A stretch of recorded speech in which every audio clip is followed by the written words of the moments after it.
Welcome to the Sound of Ideas from IdeaStream Public Media. I'm Stephanie Haney. Thank you for being with us. We appreciate that you've chosen to spend this time with us today. Today, we'll be talking about groups where people are not allowed to make choices of any kind, including about how and with whom to spend their time, whether they realize it or not. These groups are referred to as high control groups or cults. While the exact number isn't known, experts estimate there are thousands of cults operating in the United States today. Typical red flags include leaders exerting influence and control over the actions of their followers through both explicit and unstated but understood rules and social norms that come with consequences if they're not adhered to.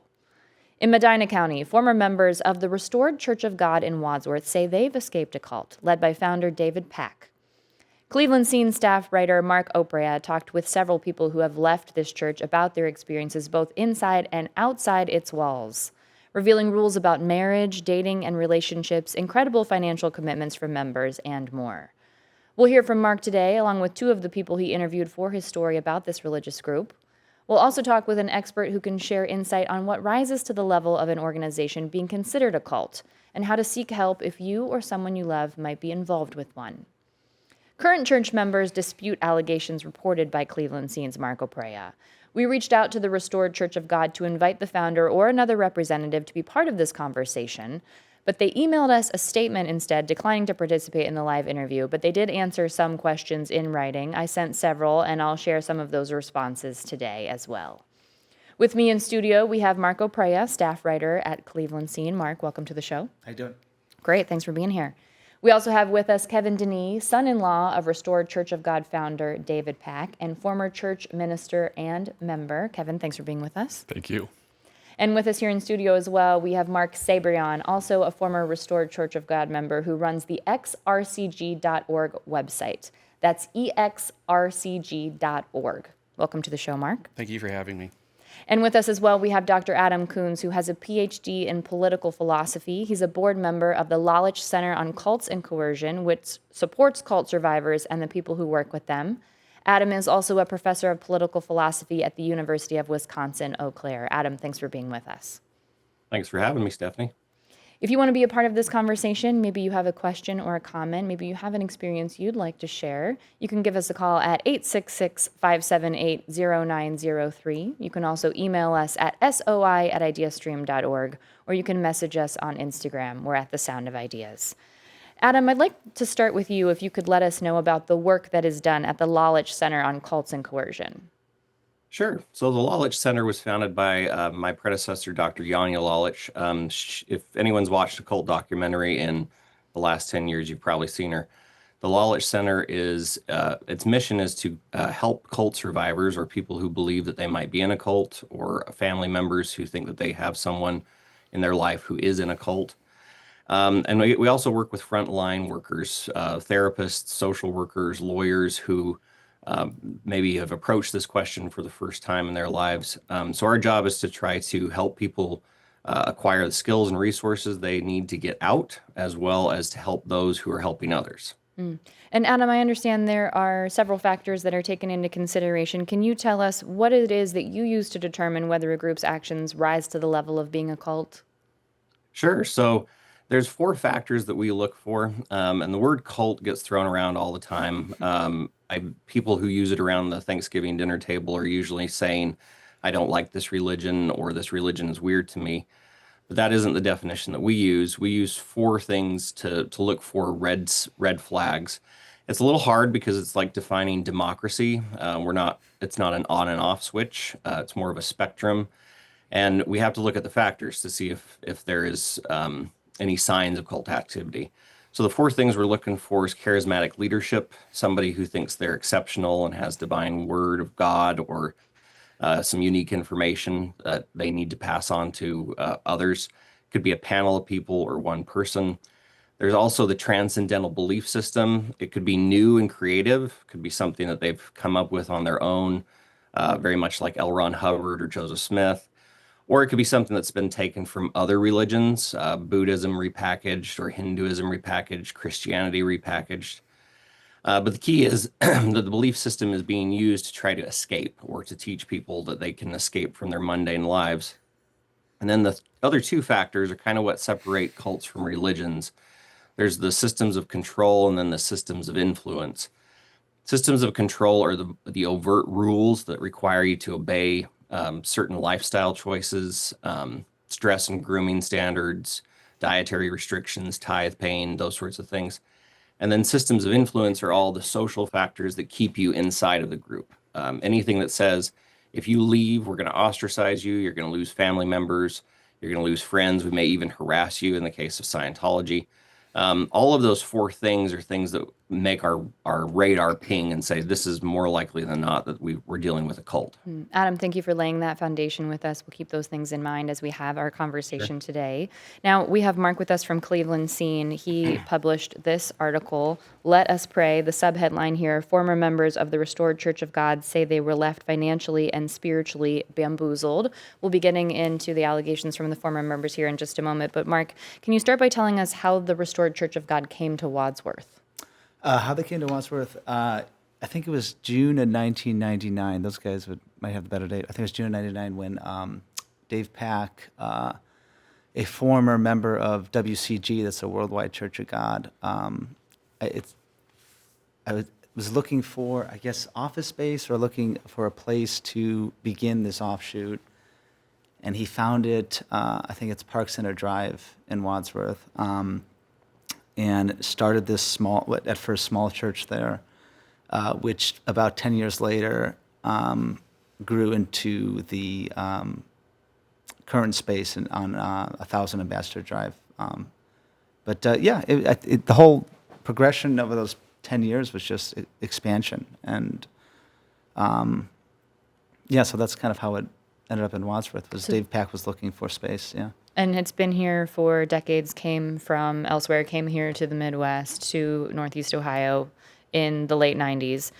How did this group come on your radar to report the story? It's funny. I was really just, as a journalist, you're always looking for story ideas. I mean, this is our currency.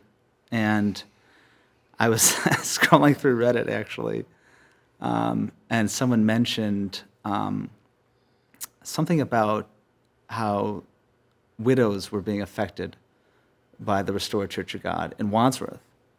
And I did a quick search, just like you did, and I found that this church was not only worldwide, but it was headquartered pretty close to here in Wadsworth. And this has been a commonality amongst everyone I pitched the story to, or kind of like briefly told in a bar, is that this is such a close, this church is such close in proximity to where we are, right? And so from there, I eventually found Mark's website and messaged him, and it became a story. Yeah. Well, Mark, let's talk about that. And so we have two Marks on our panel today. So we'll have Mark from Cleveland Scene, and we'll have Mark from xrcg.org. That's your website that Mark from Cleveland Scene just mentioned here. Tell us how you became a part of the Restored Church of God, how long you were a member there, and what your role was while you were a member of the church. To begin at the story is when I can experience my religious calling. I was agnostic, and then in the church, you get called by God to understand his ways and then seek to obey him, and that's finding the church. The first church I found was the United Church of God in Oakland, California. But I knew something was off. They were very soft with their doctrines, and it just felt off to me. And then I found the Restored Church of God on their YouTube channel. David C. Pack was doing a program called World to Come. And so I reached out to them and had a great interest. I started reading the literature, and one of their ministers talked to me, and I wound up officially joining the church in July of 2012 and moved to Wadsworth. They hired me to work for them at headquarters in their video department in December of 2012, so that's when I started there. Okay. And Kevin, for you, how did you get involved with the Restored Church of God? And when I say the church today, I'll be referring to the Restored Church of God, just for clarity for our audience members. Yeah, absolutely. So I was born into this way. So before the Restored Church of God, there was the Worldwide Church of God, and Mark covered that in the article. So I was born in it in 1982. And my progression included when the Worldwide Church of God began to fall apart, these groups formed. And we went to another, as we would call a splinter group, another Church of God group in the 90s. I was a teenager at the time. And then in 99, that's when David Pack started his organization, kind of a similar kind of path, if you will. So I was still a teenager at that time, and my father was a minister of the Restored Church of God from early years, right in 99. And then fast forward to 2003, I ended up coming down here and working for the church, and married my wife, Jennifer, his daughter, in the end of 2003. And my kind of path was working for the church from all my 20s into my 30s up until 2016. And primarily it was a combination of within headquarters an operations role. Like my title for a decent amount of that time was the director of operations. And then also on a ministerial track, I was also a minister and kind of went through the ranks, if you will, of being ordained, and ultimately was an evangelist at the time of us leaving in 2016. I had to call him Mr. Denis all the time. Those days are over, thankfully. They are definitely over. Is that a role, either explicitly stated or an understood role, that you refer to people by a salutation like that? Mr., Miss, Mrs.? Absolutely. If you are in the ministry, anybody who's not in the ministry needs to refer to somebody in the ministry as Mr. and or Mrs. as it came to my wife. Even like early on, like when I was 21, 22, it was a really odd scenario where I became a ministerial assistant, and even then you already became a Mr. So it was kind of bizarre and surreal at that time when people older than me, friends and so forth, suddenly I'm Mr. Denis. And so Yeah, friends you could be hanging out with and have fun with. Also, there's a separation when you become Correct. a minister, that you have to start peeling away your friendships and get rid of the casual nature of some friendships, because the ministry is now your brotherhood. Right. So other ministers are now your buddies and your friends, but the other lay members are now, there has to be a separation of authority. yeah. And just to clarify, Mark, from xrcg.org, you were not a minister. No, I was not. So you were a member of the group that you referred to as the lay people. Yes. Okay. If you are just joining us here on The Sound of Ideas, we are talking about allegations about cult behavior happening here in Northeast Ohio. Members of the Restored Church of God have disputed some of those allegations. We're about to get into those. If you have a comment or a question, you can call us at 866-578-0903. You can also email us at soi@ideastream.org or message us on Instagram at The Sound of Ideas. If you're watching us, you see a statement from the church on the screen, which we're going to get to in just a moment. So I'll ask a question of our panelists here first before we get to that statement from them. Mark, can you tell us what you heard from former members about marriages in the church? There were some rules that were stated to you. Yeah, I so much about that. Marriages, and I think these guys could actually speak better to that, especially having married, right? Marriages have to be approved, as I understand it, have to be approved by ministers. What I found is that, but the most fascinating thing, and these guys know what I'm about to say, is for the most part, one can only marry within their race, and I've heard that several times from several members. But before that, I found what seems to be a difficult dating pool, where you're in this small, relatively small environment where outside the church, the world is kind of anathema to the church, right? It's a threat to this little ecosystem. Again, this is just what I'm hearing from these about a dozen people. But I could imagine the stress having to not only exist, but try to date within this small dating pool and then try to find, you just got married. It's like you try to find a mate in this small dating pool. I can imagine the stress. And I think that came out in my interviews from these people that were just trying to be happy, right? Some of them got married. One of my most interesting interviews was a woman who preferred to remain anonymous. Her husband is still in the church, and she was really hesitant to speak to me because of that. And I could imagine the fights. Could you imagine the fights at home? You're still in RCG. I've left the church. The shunning that goes on. What's that? I don't think there's fights. No, She's not going to usurp his authority as her Oh, husband. okay. Again, I think they're better. She can voice her opinions, but there wouldn't be a fight. Yeah, but she's still. It's like there's still that feeling like I have to shun you, right? I'm using the term shun, but you guys, there's another term for it.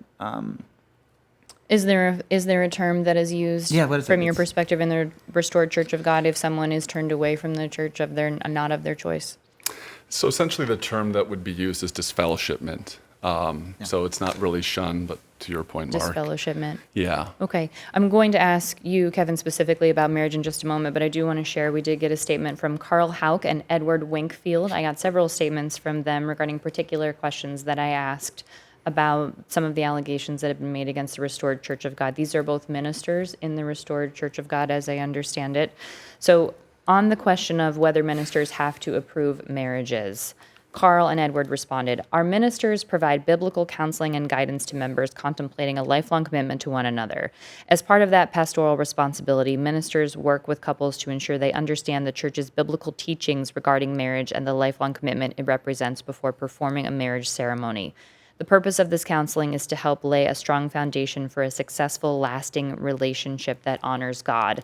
And the context following this was that Carl and Edward said that ministers do not approve marriages. Now, Kevin, you were married in the church. You were a minister in the church.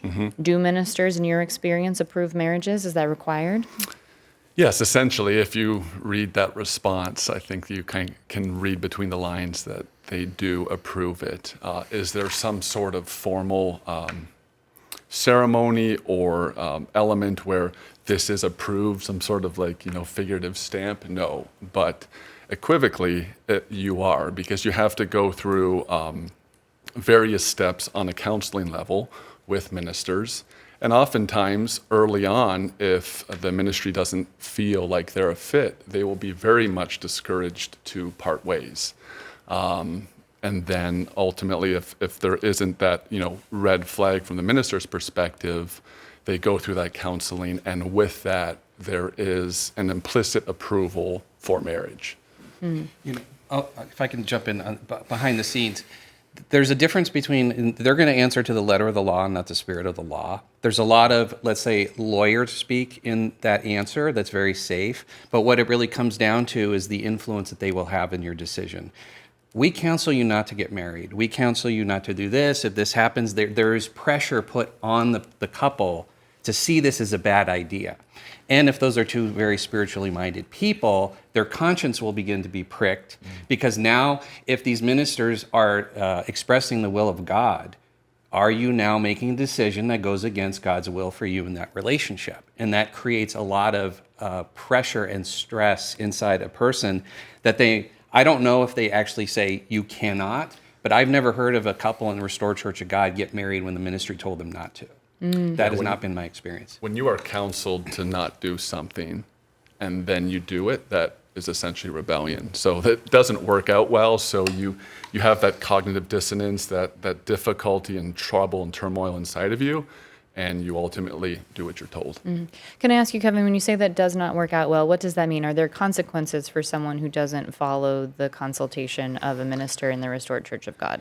Essentially, if you do not listen to counsel, that is seen as rebellion. And then that ultimately, there's kind of a series of steps where you will be counseled further to the degree, and there's stages, there's kind of steps of discipline, if you will. Ultimately, the worst kind of form is the disfellowshipment, and there's even one after that called marking, but there'll be steps before that where a member will be corrected. There's a whole famous sermon series on that, like kind of levels of correction. But ultimately, if you don't obey God's government, you could be suspended and or disfellowshipped. What is marking? So marking is kind of the nth degree. It's referenced in the Bible a couple of times. Essentially, if somebody is marked, you have to avoid them at all costs. You cannot engage with them. They are Scarlet Letter? Yeah, essentially. Yeah, essentially, yes. But yes, when you're marked, like they are anathema, They're an enemy of the church at that point. correct. Are we marked? Not you, because you've never been in. I don't know technically if you or I have. I don't know if but technically they could. we may, I know we may I've been be called- after this interview. Yeah, Dave Pack called How's the me pun? once the devil. He said that devil Mark Sabrion. Yeah. So I thought, well, so I guess Well, that's you're a marking. both at least named Mark. in this moment. Yeah, but I you got spell the it pun. right with a C. I see. I do want to ask our expert, Adam, about the behavior that's just been described in terms of potential repercussions of people being counseled not to marry and then choosing to do so. Adam, what are your thoughts on that? I love the church's answer. That was the kind of mealy-mouthed answer that you usually get from organizations like this. And the lawyer speak reference that I think Kevin made is absolutely correct. So a few things.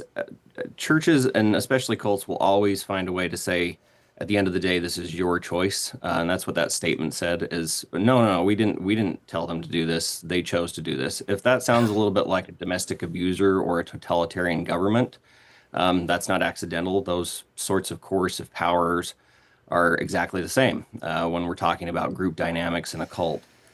I also think that the idea of marking, when we're literally, I use figuratively the phrase scarlet letter, but when we're literally telling people that they are marked to be disfellowship from the church, that sends my systems of influence radar pinging. Because on the surface, there's just the rules: go marry, follow the doctrine, interpret it the way that we're interpreting it, and we'll counsel you, we'll guide you through this process. It's for your own good. At the end of the day, David Pack believes he's been chosen by God, that this is the one true church. There's only one path forward to God. And so therefore you have to follow us. It's easy to then say, well, this is your choice. But what I think people who have never been raised inside of a cult or have never experienced is that for people, it does feel like a choice in the sense that, well, I have options, but the options are to do what the church recommends or to be ostracized. You either do what they say or you lose all of your community. When I was being raised in the Mormon church, for instance, I remember having to go through this process for about 10 years of having to let my family know that I'm still me. I'm still the person that I am. And that was hard. That's a rough experience to have to demonstrate that no matter what your beliefs are, you're still the same person. And when systems of influence weaponize family relationships and marriages like that, that's just an easy way for a cult to maintain control over a person. Let's get to one specific detail that is mentioned. I know, Mark, from Cleveland Scene, you were told from former staff members in your reporting that interracial marriages were not approved. We did receive a statement from Carl Hauk and Edward Winkfield. Maybe Kevin or Mark from xrcg.org can elaborate on who particularly responded to this, because they refer to their marital situation. They say interracial marriages are not against RCG's beliefs, and said the Restored Church of God has many interracially married couples, 4 of whom, including my wife and me, serve on our headquarters staff. Interracial couples have long been married in the church. However, we do not discuss the personal circumstances of individual members or spouses. Okay, that is mostly a lie. I will just say that flat out. What they're doing is hear a lawyer speak. They didn't mention the new marriages are interracial within the church. People that come from outside the world, from whatever state within that you were brought into the church, that's what you stay. Carl Hauk was not married interracially in the Restored Church of God. He was already interracial. They do not break up interracial marriages that are already existing. They allow it. If you read that carefully again, they allow it because it's already existing. But they do not allow marriage within the Restored Church of God interracially. So that is Carl Hauk and Ed Winkfield being vipers with their words. Kevin, were you ever in a situation, if you're open to sharing, where you were approached with an interracial marriage that you counseled not to proceed? No, I was not. I was definitely, I was in the ministry at headquarters, so I was aware of a lot of things, but I was not, I think I only did one marriage ceremony. Of all things, it was my younger sister. I don't believe I did any other marriage ceremonies. And were those people of the same race? Yes. Those yeah. people were of the same race. Okay. But Mark hit it spot on, and you can see, because they're not talking about doing the marriages that they perform. They're talking about there are people here who are married and are interracial, and if those relationships are absolutely accepted. Is your sister still in the church, Kevin? No, she when we left 10 years ago, she was still there with my brother-in-law, and they had 2 young children, or 3 at the time. But she left in 2019. Okay. Mark from xrcg.org, what was it that made you leave the Restored Church of God? What was it for you when you started your website critiquing David Pack and the church? It was a long, slow process over the years, but I realized once David C. Pack started setting dates for the return of Jesus Christ, and they kept not happening, the first of which failed on August 30th, 2013, and yet it took me until 2021 to finally leave, because Dave is really good at spinning a tale and creating excuses for why things aren't happening. Oh, this is church understanding. There's a lot of gaslighting going on in Restored Church of God. But as I began to watch the behavior of him and some of the other ministers within the church, it caused me to question, is this like the people representing God? Is this the way it's supposed to be? And when I would listen to Dave over and over again say contradictory things, contradict himself, refute himself, talk himself up about, how he's got it, he's nailed it, he knows who the man of sin is, he knows who, he's Joshua the high priest when he started taking names out of the Bible and seeing himself all throughout the Bible, and that accelerated probably from 2017 on. He started taking away titles that belonged to Jesus Christ, like that prophet. And when he became Elijah in 2015, all my real serious alarm bells came off. So he's teaching when Christ will return, and then it doesn't happen. And as of my count on my website, it's been 144 times that he's been wrong about preaching the date that Jesus Christ, the kingdom of God, the kingdom of Israel will come. And he's also amassed a huge amount of names for himself that belong to Jesus Christ, or biblical figures. He's King David. He's the righteous from the east. I mean, he's the branch. David C. Pack believes he is in the Bible and teaches that to the church. And yet he's wrong 100% of the time. And I said, something's wrong here. And then when I started documenting what he said and when he said it for myself, that became the kernel of my website. Those were my Bible study notes, taking quotes from him, remembering what he said. And the worst thing in the Restored Church of God you could ever do is listen to David C. Pack, remember what he said. We have a call now from James in Cambridge as we talk about cult experience here on the Sound of Ideas and allegations against a religious group here in Northeast Ohio that is accused of operating as a cult. That certain members of that church have disputed allegations that were reported about it. If you want to be a part of the conversation, the number is 866-578-0903, and you can email us at soi@ideastream.org or send us a message on Instagram at The Sound of Ideas. Now we take a call from James in Cambridge. James, welcome to the show. Please go ahead. Actually, it's Bainbridge, not Cambridge. Oh, thank you for correcting that, James. James in Bainbridge. Okay. We appreciate it. I was raised Jehovah's Witness. I've been out for 30 plus years. I recognize it as the cult. But my question is for the expert. Having studied cults and the ways of manipulation, control, and everything else that they use in keeping their flock, do you find that there are cultish aspects to all religions throughout the world? Thank you for that question, James. And so, Adam, I'll ask you to respond to that and also respond to what Mark from xrcg.org was saying about his experience. Sure. So the caller's question, James, that was a great question. That's a question I get all the time. What ultimately separates a cult from a religion? And I think the funny way for me to say this is that religions are just cults that we got used to. So religions have a tendency to be things that have stuck around for a while, and we don't think it's weird. If you were to meet a group of people from an alien planet and say that you are sitting down at mass, drinking the flesh or drinking the blood and eating the flesh of a Jew that's been dead for 2,000 years, they'd think it's weird too. But we're used to it.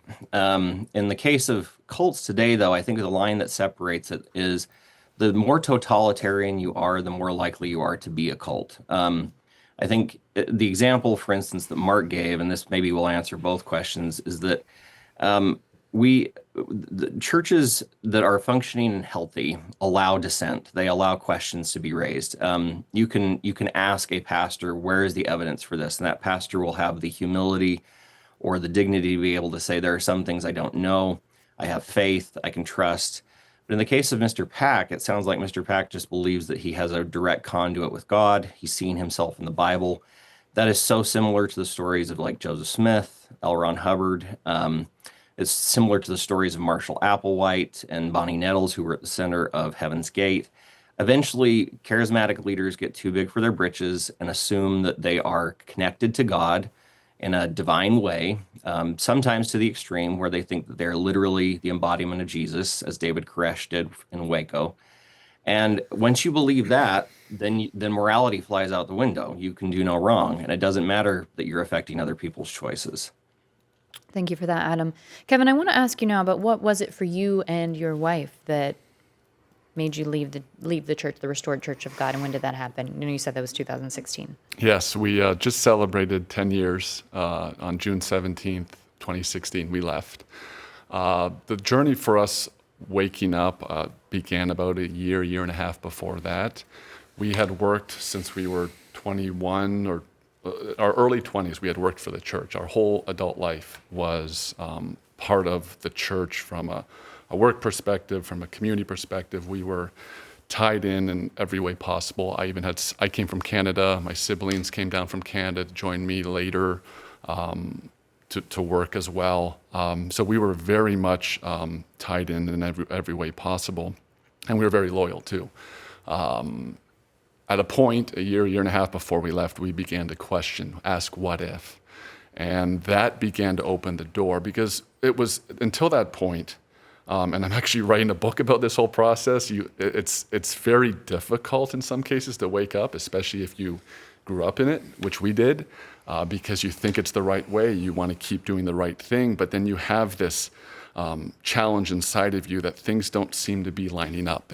Don't seem to be correct. To elaborate on what Mark said, so there's a lot of the prophecy elements that were really unsettling to us. The fact that we named dates. Mr. Pack, my father-in-law, named a date, and then it failed. Ironically, 10 years prior, if Dave Pack of 10 years prior heard of a profile that was doing that, he too would actually be very, he would be very upset at that. He wrote a book about it. Correct. But beyond that, what another element beyond the prophecy that really started to bother me was the financial piece. And we could get into a lot of details there, but just at a high level, beyond like the basic tithing system, which is somewhat, and Adam could speak to this, understood across the board. But what got a lot worse is essentially, I'll fast forward to the worst teaching, and it's called the Common Doctrine. And that came out in 2011. And essentially, my father-in-law determined that in his interpretation of the Bible, that the church is allowed to make this doctrine of common, and he kind of combines a variety of different scriptures to justify it, which essentially the end result is you need to sell all and give it to the church. Now, they'll qualify it just like you saw in those responses. They'll say, well, no, you can still keep some back, but ultimately you have to give of your substance. And he even said things like withdrawing equity out of your home, selling your 401k. I spoke to a man who has since left, a doctor. He had a net worth of 7 figures. When he left, he had a net worth of 100,000. And I'm talking high into the 7 figures. Now, he's an outlier. I think the real difficulty is what Mark saw, like when there's people who are more vulnerable, that they don't walk away with $100,000. They walk away with less. So that whole financial piece was, as it kind of ratcheted up more and more, that made me very uncomfortable. And yet, on the other hand, I want to say one thing too. There are a lot of good people over there, and they feel stuck. And I'm hopeful that they can kind of connect some dots, because it's very hard to connect dots at times in those. We will get to that in a moment here with Adam. We have a few minutes left. I do want to share the statement from Restored Church of God about tithing specifically on this. It was mentioned in the article that former members did report having to sell homes. And so Restored Church of God, when asked if members have sold their homes to tithe, they said the Restored Church of God does not teach or require members to sell their properties in order to tithe or be a member of the church.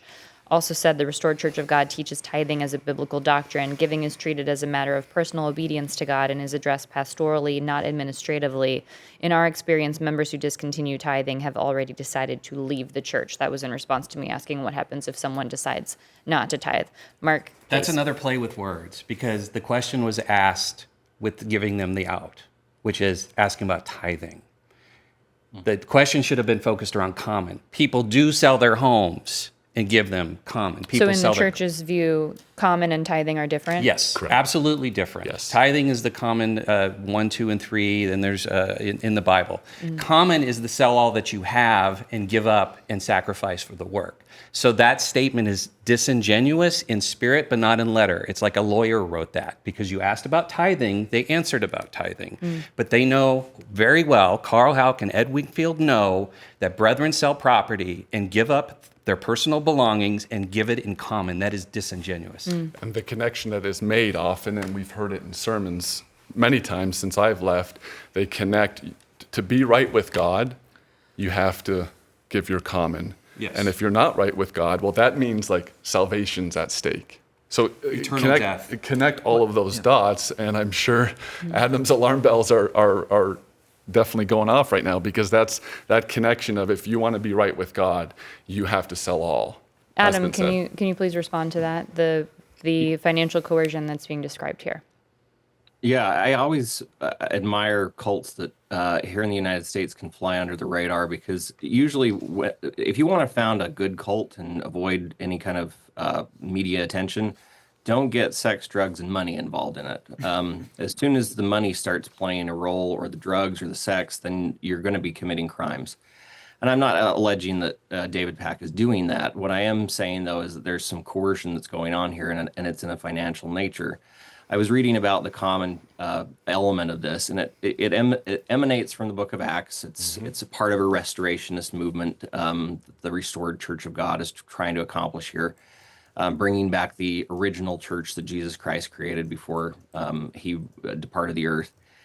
And the statement that was given again by the church is another one of those, well, it's your choice. Even putting aside the definitional stuff with tithing and common, the phrase that I kept hearing a lot was, if someone believes this, or they want to do this, or they're committed to do this, then they will do it. It's again, that's putting the onus back upon the individual. You wanted to do this, didn't you? You wanted to follow this. When in reality, the church has created an ecosystem in which that's really the only option for you. If you are that entrenched to the point where you're becoming a member of the brethren, and you're faced with the decision of selling your home, at that point, what else are you going to do? The sunk cost fallacy in your brain is going to say, well, I'm in this far, and I know I have to please God and be right with God, so why wouldn't I make this ultimate sacrifice? I want to get to one thing. I'm not sure exactly how long we can keep going with this conversation here, but I do want to get to one thing. Mark from Cleveland Scene, that you did ask to attend a sermon, and you were not permitted to do that, That was not- correct? No. And I did ask Restored Church of God about that. The spokespeople did confirm to me that they do not have public sermons. And so I would like, Adam, your opinion on that, the fact that public sermons are not available at the Restored Church of God. I mean, I think that's just saying the quiet part out loud. I mean, when you're hiding behind a paywall, or you're hiding behind a bunch of closed doors, I think that's a surefire way for me to say, well, the systems of influence are just ratcheted up. If you are so certain that your church is true, and you're so certain that your doctrine is true, it shouldn't be that hard to be able to say, well, it can stand up to scrutiny. Right. And in this case, if you're hiding behind the facade of not having a public-facing ministry, then that's all the more reason for people to say, well, then why should I believe you? What about this makes it true? Why shouldn't you be trumpeting this to everyone as soon as you find them? I was invited to an open house, and when I asked for a date, I was not given a date, which is not unlike, RCG. And that's not a service. That's just a. It's not a service. And no. many other sermons are available on my website, exrcg.org, which they don't want people to hear. So people can visit my website if they'd like to learn more information about that. I want to ask you, Adam, as we start to wrap things up here, what are some things that people should be aware of? Maybe someone thinks they might be, or thinks a loved one might be involved in a cult experience. What are some resources people can turn to potentially make a change if that's what they're interested in doing? Of course. So first of all, I would just express some empathy for whoever's going through that, or any family members who are experiencing that. It's a very difficult thing to recognize that the the teachings that you followed for most of your life or that you've come to as an adult were based on lies or based on some kind of coercion. So the first thing to remember is that this is not your fault. Just like a domestic abuse survivor or someone who's gone through a totalitarian government, many of the decisions are not ultimately ones that you made. In terms of resources, I think your first line of defense is to seek a reputable therapist who works on these matters. And if you feel like there are legal issues, work with a lawyer who is familiar with cult work. The Lalich Center, which is Lalich, that's how you spell Lalich. The Lalich Center, we connect people who have gone through this with those who need professional help. So we build a network of cult survivors as well as professionals who care about this. We do trainings for therapists. We do public outreach. I serve as an expert witness in multiple cases involving cults. So there are a ton of resources out there. The most important step, though, to do is to start reaching out. Even if you have those doubts, even if you're not certain about it, even if you're at all questioning whether or not what you're seeing is actually real, having a fresh set of eyes from somebody who's never experienced what you are specifically being taught is a surefire way to assess, am I being held within a closed system? Information is the key. Shedding light on darkness is exactly the way to get out of a cult. If you're just joining us here on The Sound of Ideas, we are talking about cult allegations here in Northeast Ohio against the Restored Church of God. Ministers from the church have disputed some of those allegations. We've been analyzing and talking about the statements provided by the church here today. We're going to take a break now. When we come back, we'll continue this conversation. Stay with us here on The Sound of Ideas.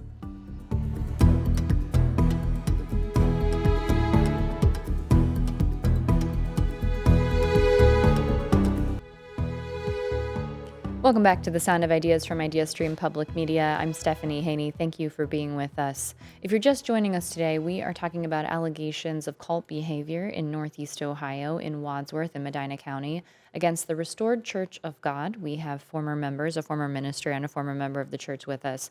We also have Cleveland Scene writer Mark Oprea, who reported the story for Cleveland Scene of these allegations from former members.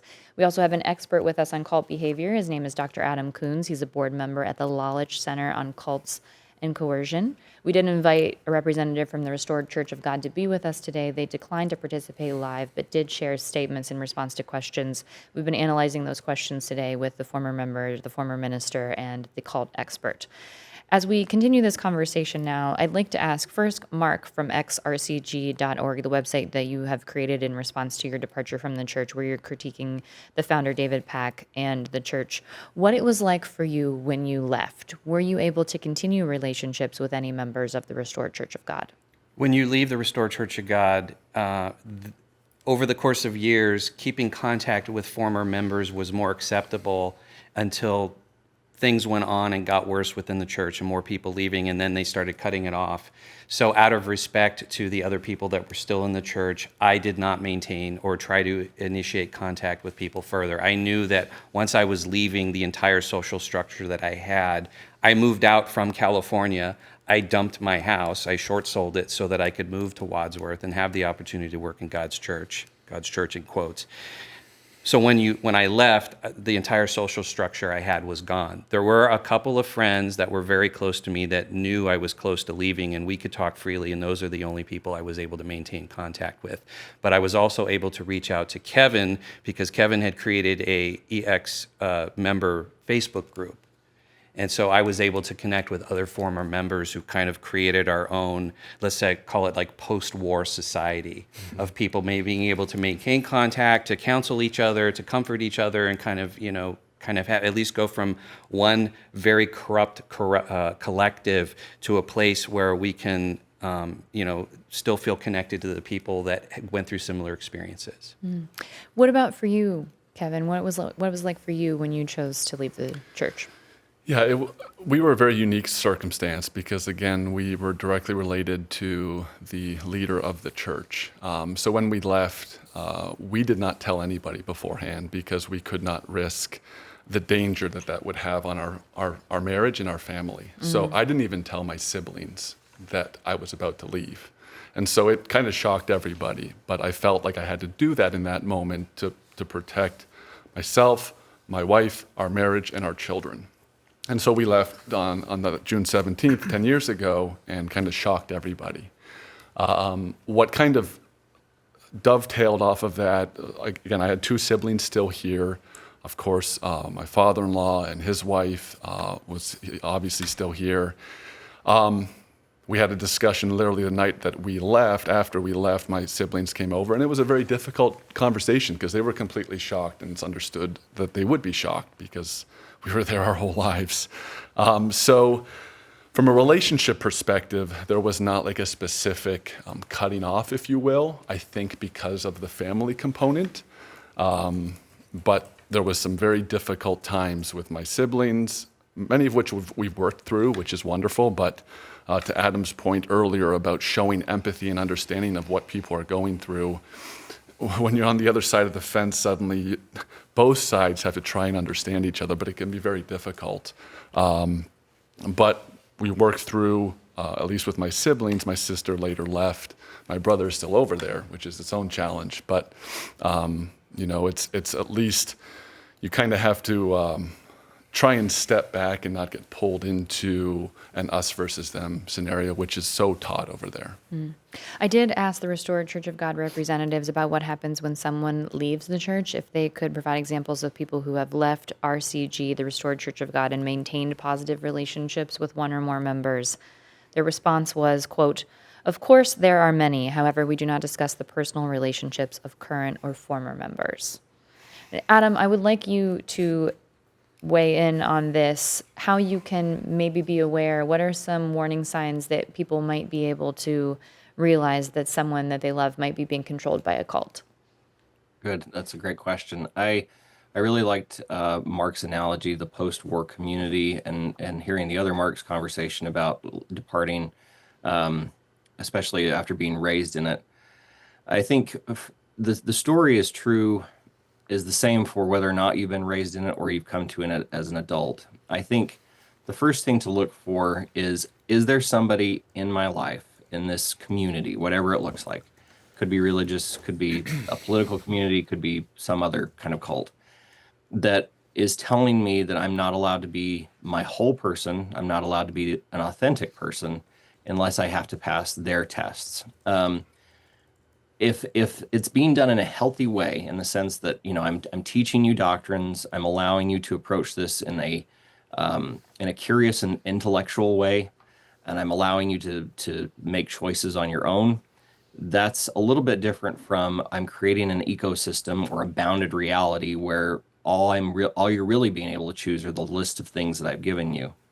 Also, for those that are family members who are dealing with people who they think might be in a cult, as people pull away, as you begin to feel distance between you and a family member, and those biological ties are starting to separate, that's a major red flag.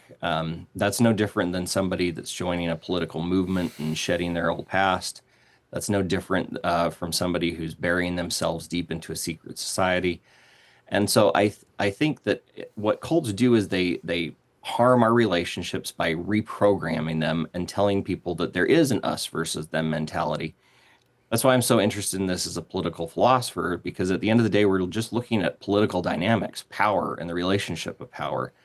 And when people feel that they have to shed their past or they have to shed their existing relationships in order to join this new community, that's a major red flag. Another one, too, that I would just toss out there is if there's any moments where someone says this list of things is taboo for you to read, or this list of things is taboo for you to eat or to interact with, that's raising a question mark for me. I want to read a general statement that we received from the Restored Church of God now from the ministers of the church. Quote, "The perspective reflected in Mr. Oprea's reporting does not represent the experience of the overwhelming majority of people who have interacted with the Restored Church of God over many years. Members, former members, visitors, neighbors, vendors, public officials, and others have interacted with the church over decades. If the objective is to understand our organization fairly, those perspectives are at least as relevant as those of a small number of former employees. While individual experiences naturally vary, the perspectives attributed to a small number of former employees do not represent the overwhelming majority of those who have known or interacted with the Restored Church of God over decades." We're getting a strong reaction here in the room. We've got just a couple minutes here left. Mark from xrcg.org, please respond. This is more lawyer speak again. Yeah, they've had interactions with them. Doesn't mean they were good interactions. The neighbors of Wadsworth despise the church. You go to the Wadsworth Neighbors group on Facebook, there is overwhelming concern about the cult that's across the street from Giant Eagle. There are more former members in the Restored Church of God than there are current members. So how can the majority of people have a wonderful, positive experience if they're not even in the church anymore? So mathematically, that doesn't make any sense. All those statements are so disingenuous, and that's the kind of thing I tear apart on my website whenever there's any kind of statement that they make. Because if you know how they speak and what their language is, you know how to dissect it and diffuse the fraud that is in those statements.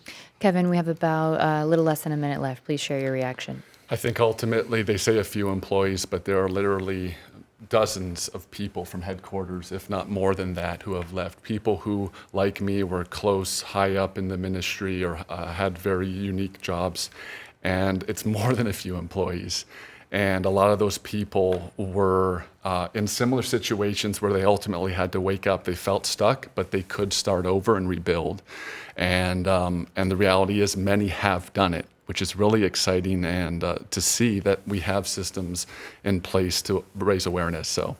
Okay. I want to thank our panel for being with us today. Marco Prea, staff writer for Cleveland Scene, for bringing this story attention. We also have Kevin Denis with us, son-in-law of the founder, former Restored Church of God minister. Also Mark Sabrion, xrcg.org operator, also a former church member, and Dr. Adam Coons, a expert on cults. Thanks for being with us. If you missed any part of today's show, you can hear a rebroadcast tonight on 89.7 WKSU, and you can also find us wherever you get your podcasts and on YouTube. Thanks for being with us here on The Sound of Ideas. I'm Stephanie Haney.